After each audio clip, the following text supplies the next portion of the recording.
चालाक तोता और आमों का राज। गर्मियों का मौसम था। गांव के एक बड़े बाग में हर तरफ आम के दरख्त लगे हुए थे। वहां एक चालाक तोता रहता था जिसका नाम मिठू था। मिठू बहुत होशियार और बातूनी था, मगर किसी से दोस्ती नहीं करता था।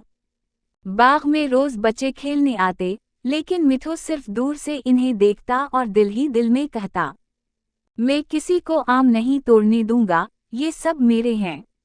एक दिन दो बहन भाई अली और हंजला बाग में खेलने आए। इन्होंने मिठू से कहा, मिठू, हम सिर्फ एक आम खाएंगे, वादा करते हैं, बाकी नहीं तोड़ेंगे। मिठू ने मुंह फेर लिया और कहा, ये आम मेरे हैं, किसी को नहीं दूंगा। लेकिन अगले दिन तूफान आ गया। आंधी, बारिश और तेज हवाओं ने कई आमों को दरख्त से तोड़कर जमीन पर गिरा दिया। मिठू बेचैन हो गया, वो आम बचा नहीं पा रहा था।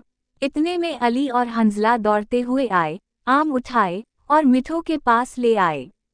मिठू, हम ये आम तुम्हारे लिए बचा लाए हैं। मिठू हैरान रह गया। वो शर्मिंदा हुआ और बोला, मैं तो खुदगर्ज बन गया था, मगर तुमने दोस्ती का हक अदा कर दिया। इस दिन के बाद मिठू ने अपने सारे आम अली, हंजला और बाकी बच्चों के साथ बांट दिए।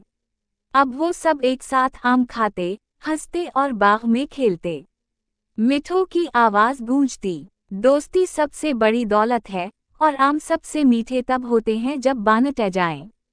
तो बच्चों, इस कहानी से हमने सीखा कि खुदगर्जी से कोई खुशी नहीं मिलती। दोस्ती में मोहब्बत और खुलूस जरूरी होता है। निमतों को बांटने से बरकत आती है। अगर आपको हमारी कहानी अच्छी लगी है तो हमारा चैनल को सब्सक्राइब करें और वीडियो को लाइक करें। थैंक्स।